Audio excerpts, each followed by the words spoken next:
In late 2009, after getting done with yet another date that went nowhere, I officially decided to give up on love. The thrill of dating was always squashed every time he would say something like, "I love being an uncle, but I can't imagine having kids myself." You see, I always wanted to marry Mr. Right, buy a house and raise kids, but that first part, finding Mr. Right, was not happening. I felt defeated that dating never led to the kind of relationship that I wanted, so I decided to quit looking for Mr. Right.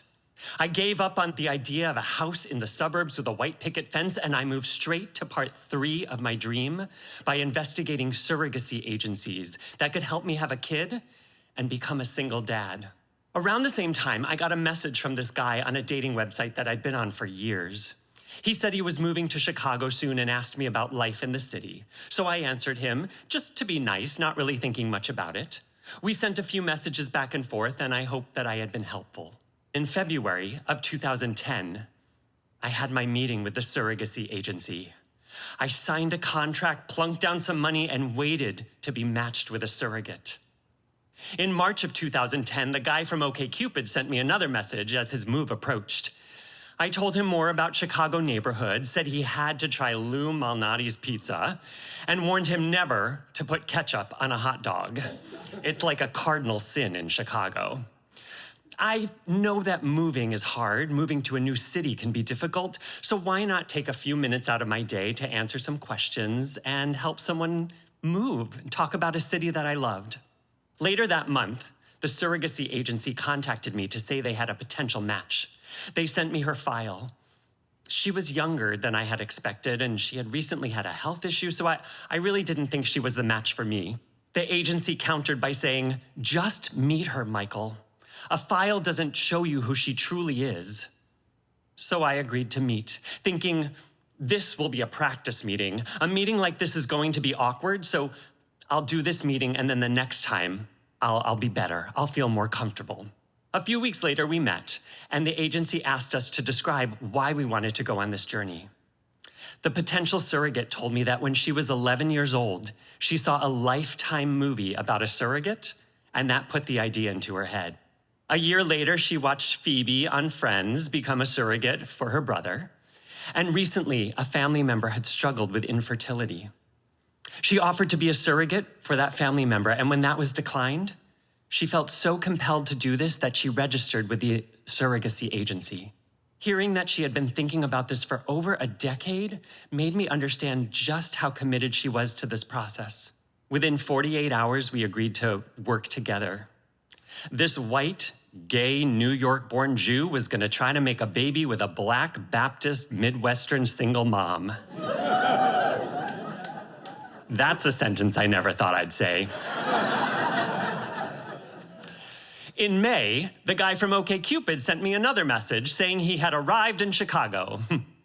Good for you, I thought. He continued to ask me questions about the city, and I answered them just to be nice, and then he asked to meet. Meet? Why would I meet? I thought, I'm trying to have a baby here. But he was persistent, and finally I agreed to meet him just so he would stop messaging me. We met for 4 hours. And at the end of the night, he said, "When can I see you again?" But I was non-committal and said I'd have to check my schedule. A week later, we did meet. We went to a magic show, and then we went to Dave & Buster's, and I liked him. But I wasn't dating. I was trying to have a baby, so I was not dating, but did he think we were dating? I wasn't sure. And then it was my birthday. The morning of my birthday, I texted him to say I was going out to dinner with friends and he could come if he wanted, and he immediately said yes. And then I thought, surely someone at dinner is going to ask me how the surrogacy is going. So when he arrived, I pulled him to the side and I told him exactly what I was doing with my life. I fully expected him to freak out. But instead, he said he thought what I was doing with my life was amazing. So we continued to see each other.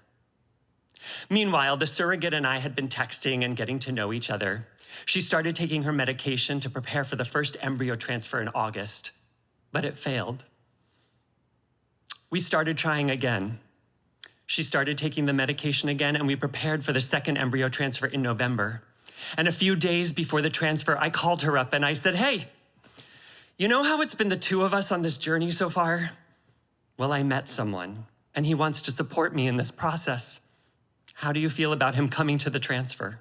She was fine with it, and she welcomed him on board, and now there were 3 of us trying to make a baby. The second embryo transfer failed. A few months later, we prepared for the 3rd embryo transfer, and a little bit before the day of the transfer, she called me up and she said, "Hey, you know how it's been the 2 of us on this journey so far, and then we added a 3rd?